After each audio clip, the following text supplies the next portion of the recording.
आज हम करने वाले हैं थियरीज ऑफ इंटरेस्ट, जिसमें सबसे पहले देखेंगे रियल रेट ऑफ इंटरेस्ट, फिर हम देखेंगे मनी रेट ऑफ इंटरेस्ट।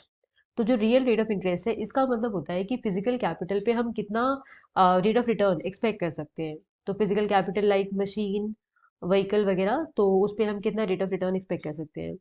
इसके बाद में मनी रेट ऑफ इंटरेस्ट का मतलब है कि अगर हमने किसी से पैसे बोरो किए हैं तो हमको कितना रेट ऑफ इंटरेस्ट देना पड़ेगा। तो हम बोलते हैं कि अगर ऐसा हो, जो रेट ऑफ रिटर्न है on physical capital, if that is more than money rate of interest, तो ऐसे केस में क्या होगा, लोग बहुत ज्यादा इन्वेस्टमेंट करेंगे, फिजिकल कैपिटल पे बहुत ज्यादा इन्वेस्टमेंट होगा।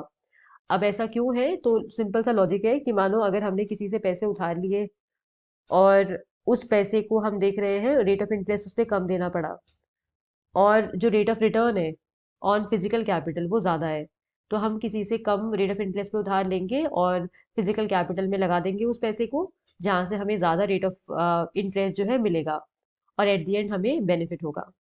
तो इन्वेस्टमेंट इस केस में बढ़ जाता है अगर रियल रेट ऑफ इंटरेस्ट ज़्यादा हो।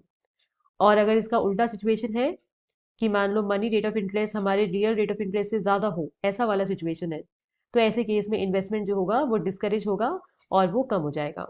ठीक है। इसके बाद में अब हम देखते हैं कि हाँ, हमारी पहली theory which is classical theory, जिसे हम रियल थियरी ऑफ इंटरेस्ट भी बुलाते हैं। अब ये है क्या, इसमें सबसे पहली चीज है कि इनका ये मानना था क्लासिकल इकोनॉमिस्ट का कि जो इंटरेस्ट होता है, इंटरेस्ट, ये राइट, हाँ, दिस इज द वर्ड। तो जो इंटरेस्ट होता है that is a price for abstinence.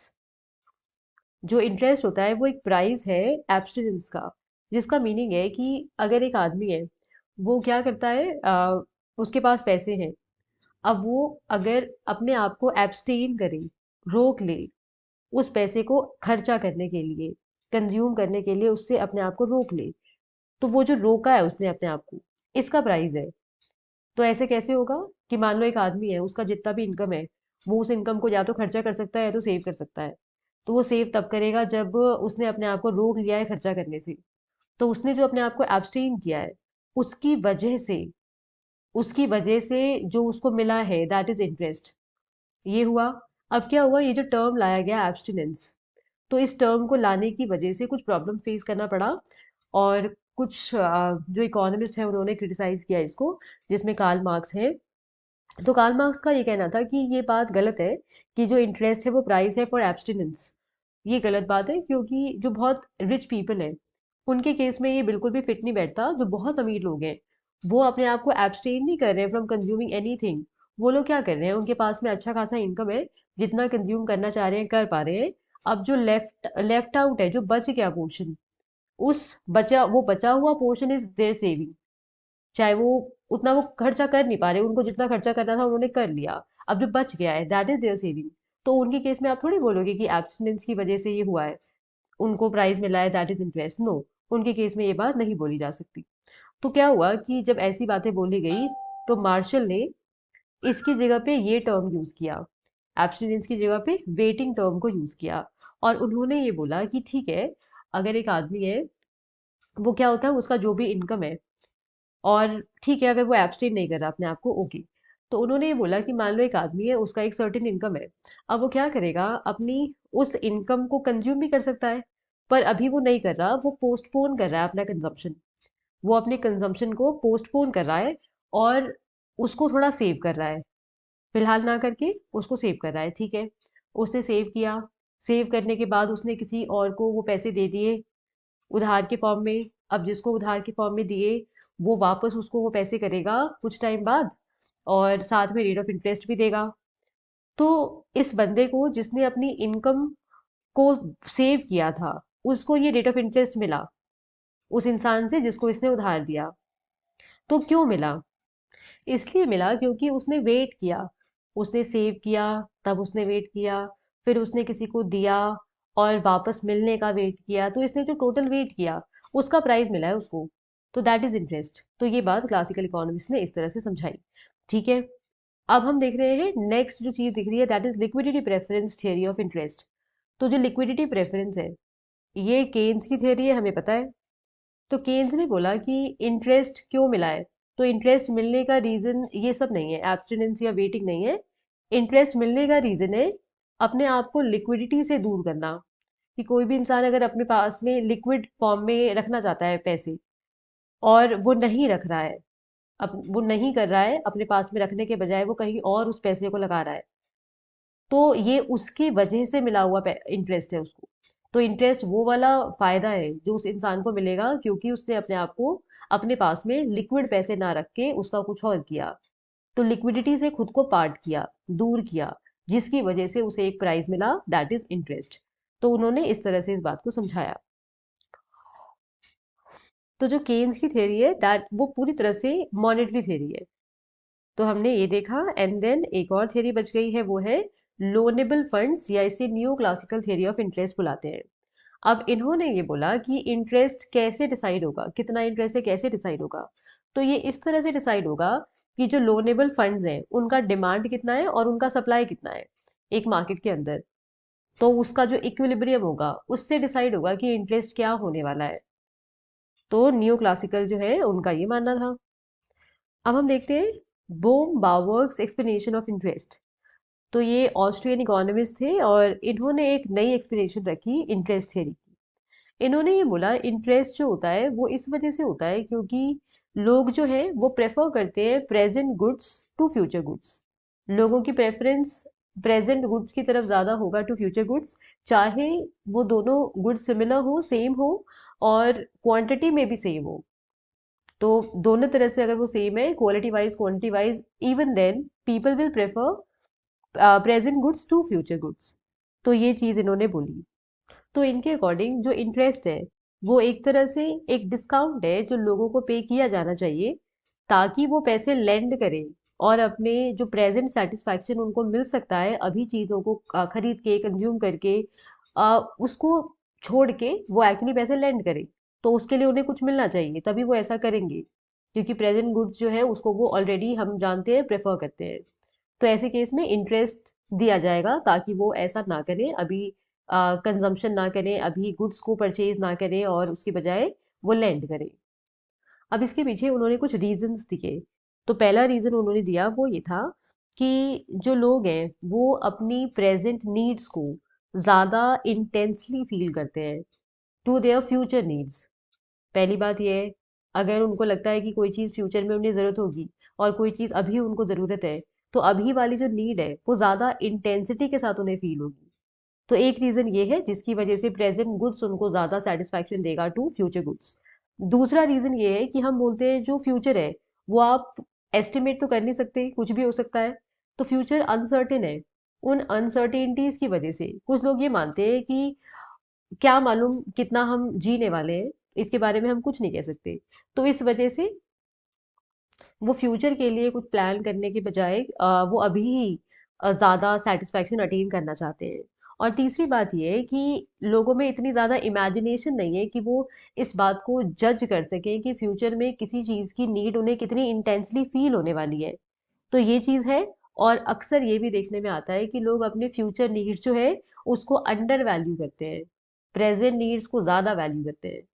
तो इन सब रीजंस की वजह से हम बोलते हैं जो बोम बावर्क है उनका ये मानना था कि जो प्रेजेंट गुड्स है उसको ही प्रेफर किया जाएगा टू फ्यूचर गुड्स, और अगर आप चाहते हो कि प्रेजेंटली लोग नहीं परचेज करें गुड्स तो ऐसे केस में आपको उन्हें कुछ देना पड़ेगा। तो दैट इज इंटरेस्ट। और एक रीजन जो उन्होंने प्रेजेंट किया उसको उन्होंने ऐसा नाम दिया technical superiority of present over future goods, जिसके लिए वो ये बोलते हैं कि जो आज की डेट में क्या होता है, एट प्रेजेंट लोग ज़्यादा गुड्स को परचेज कर लेते हैं और वो ऐसा मानते हैं कि ये जो गुड्स उन्होंने परचेज किया ये फ्यूचर में एज कैपिटल वर्क करेगा। तो इसको सोच के भी ये काम किया जाता है। तो फ्यूचर में कुछ करने के बजाय वो सोचते हैं अभी परचेज करके रख लो, इसको एज फ्यूचर इन फ्यूचर हम एज कैपिटल यूज करेंगे। तो वो ऐसे वाले गुड्स को प्रेजेंट में परचेज करेंगे जिनको फ्यूचर में एज कैपिटल यूज किया जा सके। तो ये चीज हमें देखने में आएगी। अब है फिशर की थ्योरी। ये क्या बोलती है?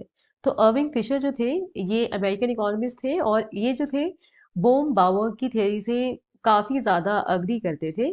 बस इनको ये लास्ट वाली बात जो हमने डिस्कस किया that was technical superiority of present over future goods, इस बात से वो अग्री नहीं करते थे। तो इन्होंने क्या माना, इन्होंने ये माना कि ऐसा हम देखते हैं कि प्रेजेंट में जो लोगों को सेटिस्फैक्शन मिलता है, लोग उसे फ्यूचर सेटिस्फैक्शन से ज़्यादा प्रेफर करेंगी। उन्होंने ये रीज़न दिया। तो हम बोलते हैं टाइम प्रेफरेंस जो है उसके बेसिस पे चीज़ों को बोला गया है, प्रेजेंट को प्रेफर करेंगे फ्यूचर से। तो ये वाली बात है। और टाइम प्रेफरेंस के साथ में इन्होंने मार्जिनल प्रोडक्टिविटी ऑफ कैपिटल जो है इसके बारे में भी बात करी, कि ये भी डिटर्मिन करेगा कि कितना इंटरेस्ट होगा। और इसके लिए जो मार्जिनल प्रोडक्टिविटी ऑफ कैपिटल है इसके लिए इन्होंने एक टर्म यूज किया और बोला rate of return over cost. तो ये चीज़ हमें इनके थ्योरी में देखने में आती है। तो इनका मानना था बेसिकली कि लोगों का जो टेम्परामेंट होता है सब लोगों का सेम नहीं होता है। और जो लोगों की इनकम है, लोगों का टेम्परामेंट, ये सारी चीज़ें भी इंटरेस्ट को अफेक्ट करती हैं। अब किसी इंसान का इनकम जो है पॉसिबल है विद एज कम होता चला जाए, या विद एज बढ़ता चला जाए, या थ्रू आउट सेम रहे। तो हम बोलते हैं अगर कोई ऐसा आदमी है जिसका income throughout almost same ही रहता है, तो ऐसे केस में क्या होगा, उस इंसान का टेम्परामेंट कैसा है। यानी किसी चीज की डिमांड को लेके, किसी चीज को लेने को लेके वो कितना इंटेंसली फील करता है, उस पर डिपेंड करेगा कि कितना रेट ऑफ इंटरेस्ट उसको ऑफर किया जाएगा कि वो प्रेजेंटली उसको कंज्यूम ना करे या परचेज ना करे, कितना रेट ऑफ इंटरेस्ट पे वो मान जाएगा। तो हम बोलते हैं जो रिच पीपल है उन्हें ज्यादा रेट ऑफ इंटरेस्ट नहीं देना पड़ेगा, ज्यादा रेट ऑफ इंटरेस्ट उनके केस में नहीं जाएगा, क्योंकि वो ऑलरेडी वो सारी चीज़ें कंज्यूम कर पा रहे हैं जो वो करना चाह रहे होते हैं। तो ऐसे केस में वो इतना इंटेंसली फील नहीं करेंगे। तो ये चीज़ है। तो टेम्परामेंट हो गया, इंसान का इनकम हो गया, और वो कैसा रहने वाला है आगे जाके उसको सोचते हुए, और साथ में मार्जिनल प्रोडक्टिविटी ऑफ कैपिटल, ये सारी चीज़ें जो है ये डिसाइड करेगा कि रेट ऑफ इंटरेस्ट एक्टिविटी कितना होगा। अब हमारा नेक्स्ट टॉपिक है determination of the rate of interest in classical theory.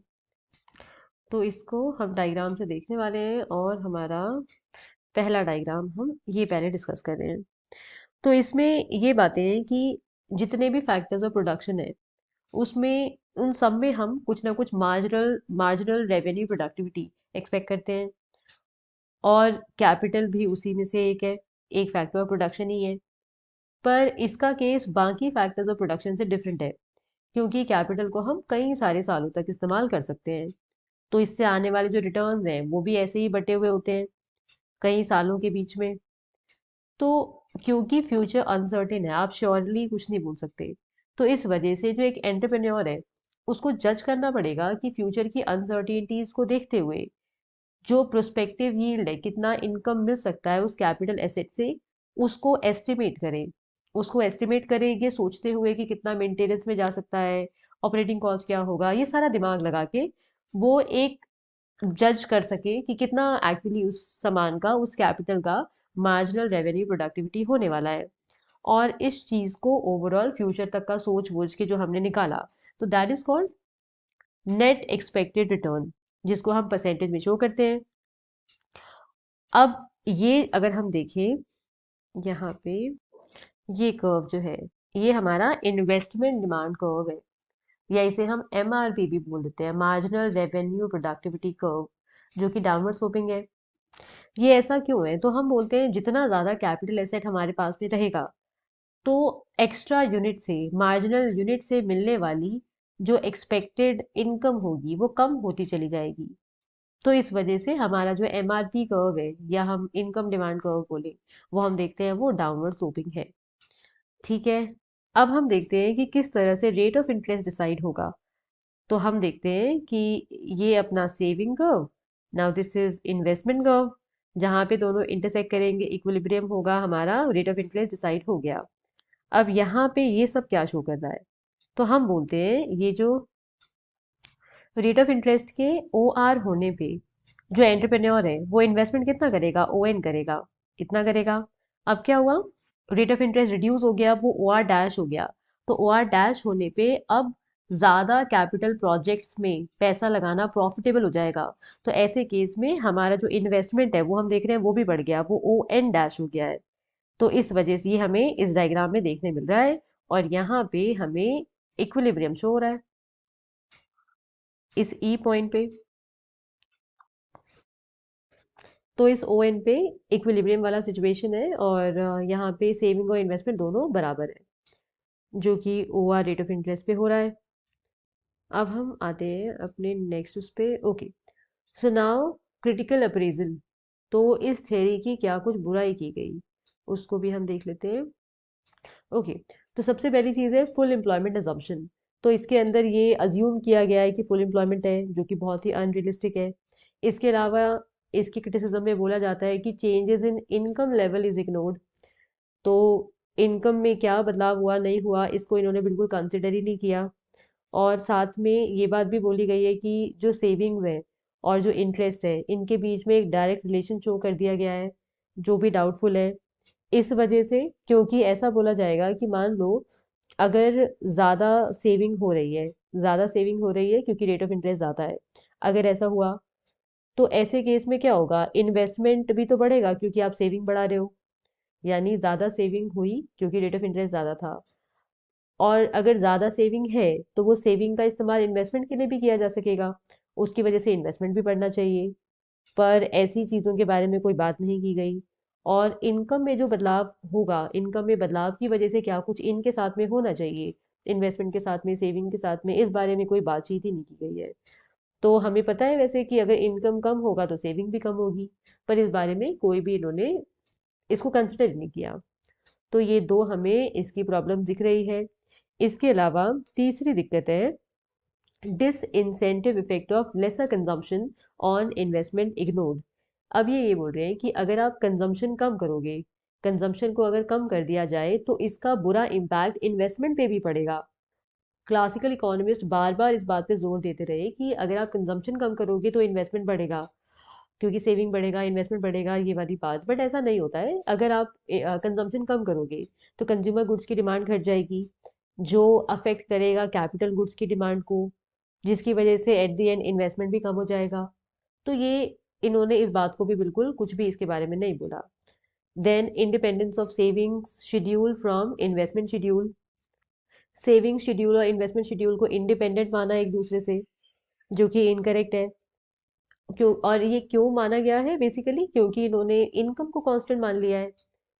तो इनकम को कांस्टेंट मानने की वजह से ये सारी प्रॉब्लम्स इस मॉडल के साथ में है। क्योंकि अगर मानो कि इन्वेस्टमेंट कम हो जाए तो ऐसे केस में इनकम कम हो जाएगा, और इनकम कम होने पे फिर हम देखेंगे इसका इम्पैक्ट जो है सेविंग पे भी पड़ेगा, तो सेविंग कम हो जाएगा। तो ये कनेक्टेड है, जो कि उन उन लोगों ने इस बात को नहीं माना और नहीं शो किया कहीं पे भी। इसके बाद है इनडिटर्मिनेटनेस।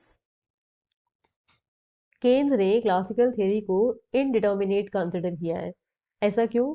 तो बोलते हैं कि इसका रीजन ये है कि मान लो अगर ऐसा हो कि सेविंग, आप सेविंग कर्व बनाना चाहते हो, तो हमको पता है सेविंग कर्व डिपेंड करता है इनकम लेवल पे।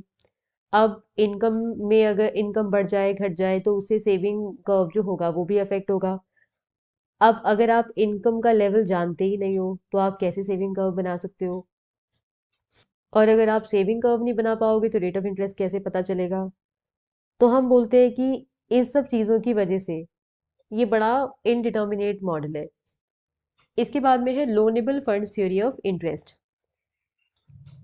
इस थ्योरी के अकॉर्डिंग जो रियल फोर्सेस हैं, जिसमें है सेविंग या वेट करना या time preference, productivity of capital, ये अकेले डिसाइड नहीं कर सकते रेट ऑफ इंटरेस्ट, बल्कि कुछ डिफरेंट चीज़ें भी चाहिए। कुछ मॉनेटरी फोर्सेस भी रिक्वायर्ड है, like hoarding, dishoarding of money, money created by banks, then monetary loan for consumption purpose. ये सब भी जो रेट ऑफ इंटरेस्ट है उसको अफेक्ट करेंगी। अब जो लोनेबल फंड्स है इसका डिमांड क्यों किया जाता है और ये इसका सप्लाई कहाँ से होगा? तो हम बोलते हैं, तो डिमांड क्यों किया जाएगा लोनेबल फंड का? अब यहाँ पे ये क्लासिकल थ्योरी से डिफरेंट है। कैसे? क्लासिकल थ्योरी बोलता था कि जो फंड्स हैं उसकी डिमांड क्यों होगी, इन्वेस्टमेंट के पर्पज से होगी। पर ये मानता है इन्वेस्टमेंट भी पर्पज होगा, इसके अलावा कंजम्पशन भी होगा, इसके अलावा होर्डिंग भी होगा। ये सारे रीजंस होंगे लोनेबल फंड्स के डिमांड के। अब जो इन्वेस्टमेंट के लिए डिमांड किया जाएगा लोनेबल फंड्स का, वो सेम ही है जो क्लासिकल में हमने पढ़ा था। तो उसमें सेम है कि रेट ऑफ इंटरेस्ट अगर कम होगा तो बिजनेसमैन जो है उनके लिए प्रॉफिटेबल हो जाएगा ज़्यादा इन्वेस्टमेंट करना इन कैपिटल गुड्स, और जो लोनेबल फंड्स का डिमांड है वो बढ़ जाएगा। इसके बाद में है कि लोग लोन भी ले सकते हैं। लोनेबल फंड्स का डिमांड कंजम्पशन पर्पस के लिए भी हो सकता है। ये तब होगा जब उनका जो करंट इनकम है या जो उनके पास आइडल कैश पड़ा था, उससे ज़्यादा उन्हें सामान खरीदना है। और तीसरा है डिमांड फॉर होर्डिंग। तो दिस मीन्स कि अगर कोई आदमी है, उसके पास पैसे हैं और वो उसको अपने पास रखे हुए है, वो कहीं और उसका कुछ और नहीं कर रहा, कर सकता है बहुत कुछ, बट अपने पास में आइडल कैश के फॉर्म में उसको रखा हुआ है। तो दिस इज कॉल्ड, जो लिक्विडिटी को लेके प्रेफरेंस है, अपने पास में आइडल कैश रखा हुआ है, तो ये बेसिकली तब होगा जब उसने अपना कोई एसेट बेच दिया है, उसके पास पैसा आ गया है, उसने अपने पास में ही रख लिया है। कोई सिक्योरिटी सेल कर दी है, तो उसने फिर से उसको पैसा अपने पास में रख लिया है, उसको किसी और को लेंड वेंड नहीं कर रहा, अपने पास में रखा हुआ है। और इसका रीज़न ये भी है कि जो लोग हैं वो रेट ऑफ इंटरेस्ट का फ़ायदा उठाना चाहते हैं। रेट ऑफ इंटरेस्ट में जो चेंजेस आएंगे उसका फ़ायदा उठाना चाहते हैं कि सिक्योरिटीज़ के प्राइस भी क्योंकि उसकी वजह से फ्लक्चुएट करेंगे। तो ऐसा देखने में आएगा कि अगर रेट ऑफ इंटरेस्ट ज़्यादा है, करंट रेट ऑफ इंटरेस्ट ज़्यादा है, तो लोग कम पैसा होल्ड करेंगे, क्योंकि वो पैसा लेंड करना चाहेंगे ताकि उन्हें ज़्यादा से ज़्यादा बेनिफिट हो सके। इसके बाद में हम देखते हैं सप्लाई ऑफ लोनेबल फंड्स, कि पैसा आएगा कहाँ से जो लोन के फॉर्म में दिया जा सके। तो एक है सेविंग्स, पैसे किसी ने सेव किए और किसी को लेंड कर दिया। एक है डिसहोल्डिंग, आइडल कैश अपने पास में रखा हुआ था और फिर लोन के फॉर्म में दे दिया। बैंक में जो पैसा है उसको भी लोन के फॉर्म में दिया जाता है बैंक्स के थ्रू। और लास्ट जो है दैट इज डिसइन्वेस्टमेंट। तो ये सारे तरीके हैं जिसके थ्रू लोनेबल फंड्स का सप्लाई होता है। अब जो ये थ्योरी है लोनेबल फंड्स थ्योरी, ये काफ़ी बेटर है, काफ़ी सुपीरियर है to classical theory of interest. किस तरह से? तो इसको कुछ इकोनॉमिस्ट ने क्रिटिसाइज किया ऑन वेरियस ग्राउंड्स, बट फिर भी ये अपने स्टैंड पे है और काफ़ी ठीक है। उन सबको हम काउंटर कर सकते हैं, मोस्ट ऑफ द क्रिटिसिज्म को काउंटर किया जा सकता है। तो केन्स ने बोला कि जब तक अमाउंट ऑफ मनी सेम है तब तक होर्डिंग से कोई फर्क नहीं पड़ने वाला, क्योंकि ऐसा होगा कि अगर किसी ने होल्ड किया है तो कोई डिसहोल्ड भी करेगा, वो बैलेंस बना रहेगा। तो जब तक अमाउंट ऑफ मनी सेम है तब तक कुछ नहीं फर्क पड़ने वाला, क्योंकि जो कैश बैलेंसेस होंगे स्टार्टिंग में और एंड में किसी पीरियड की, वो दोनों बराबर रहने वाले हैं। पर ये क्रिटिसिज्म सही नहीं है, क्योंकि अगर आप होर्डिंग करोगे या डिसहोर्डिंग करोगे तो ऐसा होने से जो वेलोसिटी ऑफ सर्कुलेशन है दैट विल चेंज, और जो अफेक्ट करेगा इफेक्टिव सप्लाई ऑफ मनी को।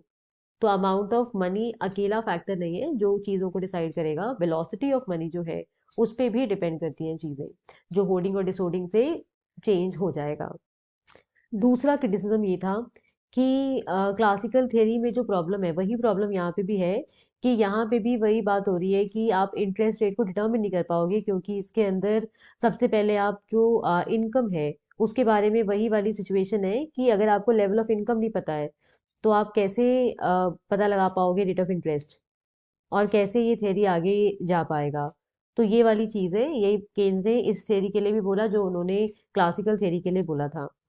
पर इसके काउंटर में बोला गया कि इसका केस सिमिलर नहीं है जैसा क्लासिकल का था, क्योंकि इनकम जो होता है वो इन्फ्लुएंस होता है इन्वेस्टमेंट से, इन्वेस्टमेंट इन्फ्लुएंस होता है by rate of interest influence होता है by supply of loanable funds, and then supply of loanable funds saving से, सेविंग अफेक्ट होगा इनकम जो लास्ट पीरियड में मिला है उससे। तो यहाँ पे हर चीज़ का रीजनिंग है, यहाँ पे वो वाला प्रॉब्लम नहीं है कि आप नहीं डिटर्मिन कर पाओगे। यहाँ पे हर चीज़ को देखा गया है। तो यहाँ पे वो क्लासिकल थ्योरी वाला जो ड्रॉबैक है वो यहाँ पे फॉलो नहीं हो रहा है। अब हम देखने जा रहे हैं Keynes liquidity preference theory of interest. तो केन्स के अकॉर्डिंग लिक्विडिटी प्रेफरेंस होता क्यों है, कोई अपने पास में लिक्विड फॉर्म में पैसे को क्यों रखना चाहता है? तो इन्होंने बोला इसके तीन रीजन हैं। तो पहला रीजन है that is transaction motive. Transaction motive है, then precautionary motive, and then speculative motive. अब क्या मतलब है इसका? ट्रांजैक्शन मोटिव का मतलब होता है कि अगर कोई इंडिविजुअल अपने पास में रखना चाहेगा कैश, ताकि वो अपने अभी वाले जो भी ट्रांजैक्शंस हैं वो कर सके। करंट ट्रांजैक्शंस को ध्यान में रखते हुए कोई इंसान अपने पास में जो कैश रखना चाहता है, उसको हम बोलते हैं ट्रांजैक्शन मोटिव पर्पस के लिए डिमांड किया जा रहा है लिक्विडिटी का। तो वो ये वाला है। और ये होता क्यों है? बेसिकली इस वजह से होता है कि जनरली इनकम लोगों को एक सर्टेन टाइम पे मिलता है, एक सर्टेन पॉइंट ऑफ टाइम पे मिलेगा, बट उनको ट्रांजैक्शंस तो थ्रू आउट करना है। तो इस वजह से लोग अपने पास में लिक्विड फॉर्म में पैसे को रखते होते हैं ताकि अपने करंट एक्सपेंडिचर्स को कर सके। इसके बाद में है प्रिकॉशनरी मोटिव। तो प्रिकॉशनरी मोटिव है इसका मतलब कि लोग अपने पास में उस वजह से भी पैसे को रखना चाहते हैं कि अनसर्टेन सिचुएशंस में कोई ऐसी सिचुएशन आ जाए, जैसे कि एक्सीडेंट हो गया, बीमार पड़ गया कोई, कोई भी ऐसी प्रॉब्लम आ गई, तो ऐसी प्रॉब्लम्स को ध्यान में रखते हुए प्रिकॉशनरी मोटिव से उन्होंने अपने पास में कैश को रखा हुआ है। तो ऐसी अनसर्टेन सिचुएशन जो अनफोर्सीन है, आप जान नहीं सकते कब क्या हो जाए, उसके लिए भी हम अपने पास में कुछ पैसे रखना चाहते हैं। अब है स्पेक्युलेटिव मोटिव। तो स्पेक्युलेटिव मोटिव का मतलब होता है कि जब कैश अपने पास में रखा जाए स्पेक्युलेटिव गेन्स को कमाने के लिए, ताकि हम बॉन्ड्स में डील करें और उनका प्राइस फ्लक्चुएट होता रहता है तो उसका फायदा हम उठा सकें, हमें कुछ प्रॉफिट हो सके। और इसका कनेक्शन होता है, जो स्पेक्युलेटिव मोटिव के लिए हमने अपने पास में कैश रखा है, इसका कनेक्शन होता है रेट ऑफ इंटरेस्ट के साथ। रेट ऑफ इंटरेस्ट के ज़्यादा होने पे हम कम अपने पास में लिक्विड पैसे रखना चाहते हैं और उसके कम होने पे हम ज़्यादा रखना चाहते हैं। यानी ये current rate of interest show कर रहा है। करंट रेट ऑफ इंटरेस्ट अगर ज़्यादा है तो ऐसे केस में लिक्विडिटी के लिक्विड फॉर्म में हम अपने पास में कम पैसे रखेंगे, और वहीं अगर ज़्यादा कम चला गया रेट ऑफ इंटरेस्ट तो हम ज़्यादा पैसे अपने पास में रखना चाहेंगे। और ये हमें दिख रहा है, देखो ये लिक्विडिटी ट्रैप वाला सिचुएशन है। ये हमने पहले भी कभी डिस्कस किया हुआ है, बट अगर शॉर्ट में बताया जाए तो हम देख रहे हैं रेट ऑफ इंटरेस्ट जो है करंट, वो इतना कम हो गया है, काफी कम हो गया है। तो हमको पता है फ्यूचर में ये बढ़ेगा ही बढ़ेगा, तो इससे हमें कैपिटल लॉस हो जाएगा। इस चक्कर में हम क्या करते हैं, ऐसे केस में हम बॉन्ड्स में पैसे लगाएंगे ही नहीं, हम सारे पैसे अपने पास में लिक्विड फॉर्म में रख लेंगे। तो ये उस सिचुएशन को शो करता है। ठीक है। अब जो केन्स का मॉडल है, इसमें कुछ प्रॉब्लम्स भी है, क्रिटिसिज्म हर मॉडल का है, तो इस मॉडल का भी कुछ क्रिटिसिज्म है। तो इसको क्रिटिसाइज करते हुए बोला जाता है कि जो केन्स है उन्होंने जो रियल फैक्टर्स हैं उसको पूरा इग्नोर कर दिया है, इंटरेस्ट को डिटर्मिन करने में उनका क्या कंट्रीब्यूशन होता है उसको पूरा इग्नोर कर दिया है। और इनका जो ये थियरी है ये टोटली मॉनेटरी है। तो ये बात है, तो इन्होंने कुछ जो इम्पोर्टेंट चीजें हैं जो इंटरेस्ट को डिसाइड करने में हेल्प करेगा, लाइक प्रोडक्टिविटी ऑफ कैपिटल, थ्रिफ्टीनेस, ये सारी जो चीजें हैं इसको इन्होंने कोई इंपॉर्टेंस नहीं दिया है अपने मॉडल के अंदर। तो सबसे बड़ी कमी इनके मॉडल के अंदर ये है। दूसरी कमी इनके मॉडल में है कि जिस तरह से केन्स ने बाकी मॉडल्स को बार बार बोला है कि वो इनडिटर्मिनेट है, तो सेम प्रॉब्लम इनके मॉडल के साथ में भी है। अब वो कैसे है, तो वो इस तरह से है कि केन्स के अकॉर्डिंग रेट ऑफ इंटरेस्ट जो होता है वो डिटर्मिन होता है by speculated demand for money and supply of money, जो अवेलेबल है फॉर सेटिस्फाइंग स्पेकुलेटिव डिमांड, इन पे डिपेंड करेगा रेट ऑफ इंटरेस्ट। पर अगर हमें टोटल मनी सप्लाई दे रखा हो तो हम नहीं जान सकते कि स्पेकुलेटिव डिमांड फॉर मनी कितना अवेलेबल होगा उस टोटल मनी में से, अगर हमें ट्रांजैक्शन डिमांड फॉर मनी का पता ही नहीं है। तो हमें वो पता होना चाहिए, तभी हम बता पाएंगे कि स्पेकुलेटिव डिमांड फॉर मनी के लिए कितना पैसा अवेलेबल होगा। और एक और बात है कि साथ में हम ये भी देखते हैं कि आप ट्रांजैक्शन डिमांड फॉर मनी को जान ही नहीं सकते जब आपको लेवल ऑफ इनकम नहीं पता है। तो इस तरह से इनका मॉडल भी इनडिटर्मिनेट वाली कैटेगरी के अंदर है। तो ये क्रिटिसाइज किया गया इस मॉडल को इस तरह से। और लास्ट चीज है कि कोई लिक्विडिटी नहीं होने वाला है अगर आप सेविंग नहीं करोगे। इन्होंने सेविंग को इतना इंपॉर्टेंस दिया नहीं, पर हम जानते हैं कि अगर कोई इंसान सेव नहीं करेगा तो वो लिक्विड लिक्विड फॉर्म में पैसे रखने के लिए पैसे उसके पास आएंगे भी कहाँ से। कैश के फॉर्म में अगर किसी इंसान ने अपने पास में पैसा रखा है तो वो बिना सेविंग के तो नहीं हुआ है। तो हम जैसे केन्स ने क्या बोला, केन्स ने बोला कि जो इंटरेस्ट होता है, रेट ऑफ इंटरेस्ट है, वो क्या है, वो एक तरह से आपको एक प्राइस मिला है कि आपने लिक्विडिटी से अपने आप को पार्ट किया है, इस वजह से आपको रेट ऑफ इंटरेस्ट मिला है। पर लिक्विडिटी से अपने आप को पार्ट करने के लिए आपके पास में कुछ लिक्विड फॉर्म में पैसा होना भी तो चाहिए, और वो कैसे होगा अगर आपके पास सेविंग ही नहीं है। तो ये वाली चीज इसके अंदर है, इस तरह से इसको क्रिटिसाइज किया गया है। अब हम देखेंगे ISLM कर्व मॉडल, ये किस तरह से चीजों को डील कर रहा है रेट ऑफ इंटरेस्ट रिलेटेड। तो इसमें हम देखते हैं जो IS कर्व होता है, ये हम देख सकते हैं, ये रहा IS कर्व। तो ये जो IS कर्व है ये क्या बता रहा है, ये इनकम और रेट ऑफ इंटरेस्ट इसके बीच के रिलेशन को शो कर रहा है। तो इनकम और रेट ऑफ इंटरेस्ट के बीच में किस तरीके का रिलेशन होगा। और ये जो कर्व पे पॉइंट्स है, वो पॉइंट्स क्या शो कर रहे हैं, जहाँ पे आपका investment is equal to saving. तो हम यहाँ पे देख क्या पाते हैं, हम देख पाते हैं कि किस रेट ऑफ इंटरेस्ट और किस लेवल ऑफ इनकम पे हमारा इन्वेस्टमेंट और सेविंग बराबर होने वाला है। तो R3 पे भी बराबर है, R2 पे देख रहे हैं हम, इनकम अपना Y2 जा रहा है, और यहाँ ये पॉइंट भी हमें IS कर्व पे मिल रहा है ऐसा। तो हम देखते हैं वो रेट ऑफ इंटरेस्ट और लेवल ऑफ इनकम का कॉम्बिनेशन जिसकी वजह से सेविंग और इन्वेस्टमेंट हमें बराबर होता हुआ दिखेगा। और ये कर्व आया कहाँ से, तो वो आया है यहाँ से। यहाँ पे हम देख रहे हैं कि डिफरेंट रेट ऑफ इंटरेस्ट को शो किया हुआ है R1 R2 R3, और नीचे हम सेविंग एंड इन्वेस्टमेंट को शो कर रहे हैं। तो अब हो क्या रहा है, जैसे जैसे इनकम बढ़ेगा, पहले Y1 था, then Y2 and then Y3, वैसे वैसे सेविंग भी बढ़ रहा है। तो हमने देखो S1 S2 S3 लिखा हुआ है। तो इनकम के जैसे जैसे बढ़ेगा सेविंग भी बढ़ता जाएगा। और हम देखेंगे रेट ऑफ इंटरेस्ट जो है वो कम होता जाएगा। तो हमने देखा R3 पे, R3 है उस पे हमने देखा ये जो है पॉइंट R3 पे इतना सेविंग और इन्वेस्टमेंट हो पा रहा है, R2 पे इस लेवल का सेविंग इन्वेस्टमेंट हो पा रहा है। ऐसा तो हम इस तरह से इसको देखते हैं। इसके बाद में हम आते हैं इस पे थर्ड, जो अपना डायग्राम है जो LM कर्व से रिलेटेड होगा। अब यहाँ पे क्या हो रहा है, यहाँ हम देख सकते हैं। तो इसमें हम देख रहे हैं ये जो हमें दिख रहा है जो स्ट्रेट लाइन है पैरेलल टू वाई एक्सिस, ये शो कर रहा है सप्लाई ऑफ मनी। जो अब हम बोल रहे हैं सप्लाई ऑफ मनी यहाँ पे फिक्स है, मॉनेटरी अथॉरिटी ने सप्लाई ऑफ मनी को फिक्स कर दिया है। तो ऐसे केस में क्या हो रहा है कि एक इंसान का इनकम जब Y1 था, तो लिक्विडिटी प्रेफरेंस यानी अपने पास में वो जितना लिक्विड फॉर्म में पैसा रखने वाला था, दैट वाज LP1। जब इनकम बढ़ गया तो लिक्विडिटी प्रेफरेंस भी पहले से बढ़ गया, इनकम और बढ़ गया तो लिक्विडिटी प्रेफरेंस और भी ज़्यादा बढ़ गया। इस तरह से होता जा रहा है। और जैसे जैसे इनकम बढ़ रहा है, लिक्विडिटी प्रेफरेंस बढ़ रहा है, वैसे वैसे हम देख रहे हैं रेट ऑफ इंटरेस्ट भी बढ़ता चला जा रहा है। तो फर्स्ट केस में R1 था and then it has increase to R2, इसके बाद और बढ़ गया है, तो ये बढ़ता चला जा रहा है। अब इसके बाद में हम देखते हैं जो LM कर्व है। ये जो LM कर्व है वो हमको शो करता है equilibrium in the money market, यानी ये उन पॉइंट्स को शो करेगा जहां पे supply of money is equal to demand for money. तो अब देखो क्या हो रहा है, यहाँ पे ये इनकम शो किया जा रहा है।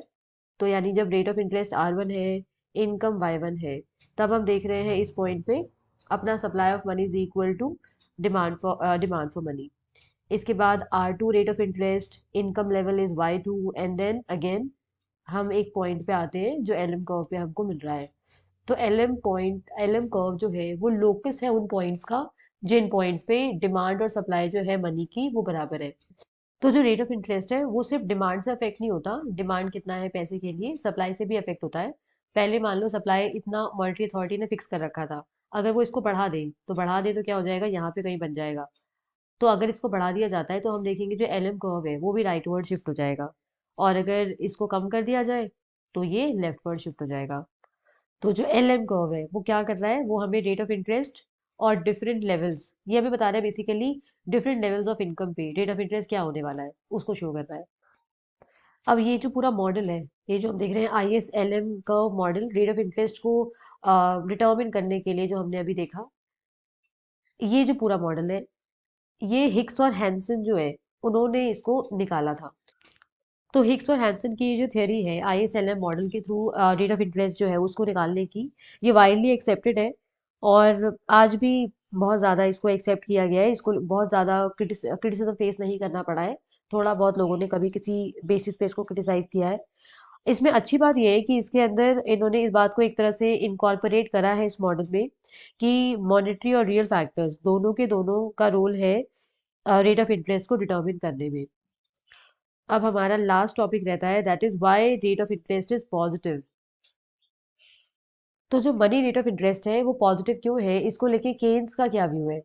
तो केन्स बोलते हैं कि अगर आपका करेंट रेट ऑफ इंटरेस्ट जो है अगर आपका करंट रेट ऑफ इंटरेस्ट जो है वो बहुत ही कम है, तो ऐसे केस में क्या होगा, लिक्विडिटी ट्रैप वाला सिचुएशन है जो हमने ऊपर डायग्राम में भी देखा था। कि यहाँ पे हम क्या देख रहे हैं, यहाँ पे हम देख रहे हैं जब आपका करंट रेट ऑफ इंटरेस्ट यानी ये वाला जो दिख रहा है बहुत ही कम है, तो ऐसे केस में क्या हो रहा है, यहाँ पे एक इंसान मोटिवेट होता है अपने सारे पैसे को लिक्विड फॉर्म में रखने के लिए। वो बॉन्ड्स वगैरह में इस टाइम पे पैसा नहीं लगाना चाहेगा, क्योंकि अगर रेट ऑफ इंटरेस्ट इतना कम है तो फ्यूचर में वो बढ़ेगा ही, और अगर फ्यूचर में वो बढ़ेगा तो इससे फिर कैपिटल लॉस जो है वो हमें मिलेगा। तो क्योंकि लिक्विडिटी जो है, लिक्विडिटी प्रेफरेंस हम यहाँ देख रहे हैं, लिक्विडिटी ट्रैप वाला सिचुएशन है इस रेट ऑफ इंटरेस्ट पे। और ये rate of interest generally assume किया जाता है 3% के आसपास रहेगा, 2 से 3%, बहुत ही कम है। तो हम बोलते हैं इससे कम ये जाएगा ही नहीं, इससे कम ये नहीं जाएगा, क्योंकि लिक्विडिटी ट्रैप तो इसी रेट ऑफ इंटरेस्ट पे हो गया। तो इससे कम रेट ऑफ इंटरेस्ट नहीं जा रहा है और ये पॉजिटिव ही बना रहेगा। और अगर ऐसा हो कि जो सेंट्रल बैंक है, जो मॉनेटरी अथॉरिटी है किसी देश की, वो क्या करे, वो सप्लाई बढ़ा दे मनी का, तो मनी के सप्लाई को बढ़ाने से भी कोई फर्क नहीं पड़ेगा इस रेट ऑफ इंटरेस्ट पे।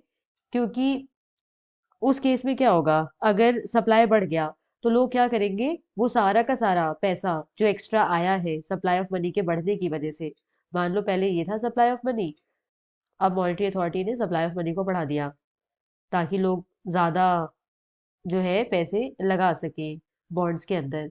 पर ये होता नहीं है, ये होता नहीं है, और लोग उस पैसे को भी अपने पास में लिक्विड फॉर्म में ही रख लेते हैं।